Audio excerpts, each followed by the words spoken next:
Hi, my name is Brittany Miranda, and this is Week 6, Journal 3. What most came naturally to me when developing this plan is that the child is a Spanish speaker, and I and all my co-teachers speak Spanish, so it's easy to imply Spanish into our everyday routine for the child.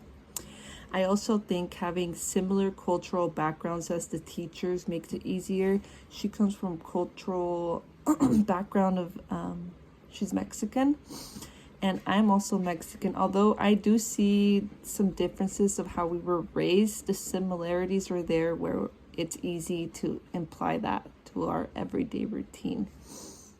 In my plan, the most challenging thing I would say would be speaking and trying to teach the other children some of the Spanish, like the colors, day of the weeks, and all that.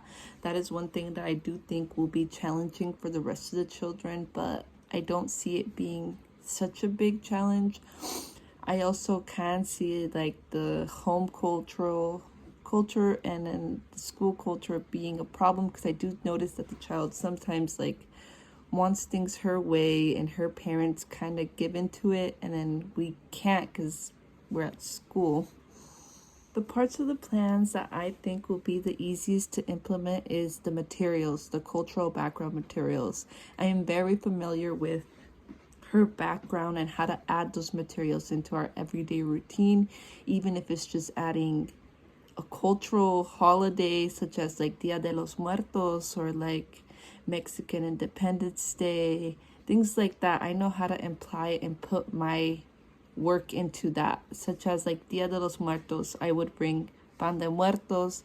I would bring face painting and paint the kids' face like skeletons. We could make a bunch of different things with that. Along with Mexican Independence Day, we learn about the flag. I could bring some Mexican treats, or just like musical things that we could have within the classroom. Just having like maracas and stuff like that could really help her. Something that I wouldn't say is challenging to imply into our classroom, is just really time consuming, is like things like redoing her hair because she always wants to look presentable, or like heating up her food because it's like against our school policy to warm up their food, but sometimes I feel like I have no choice because she won't eat unless her food is warmed up. And then the hair, I love doing their hair, but sometimes I will have the whole classroom wanting me to do their hair, so it does get challenging at times implying that within our classroom.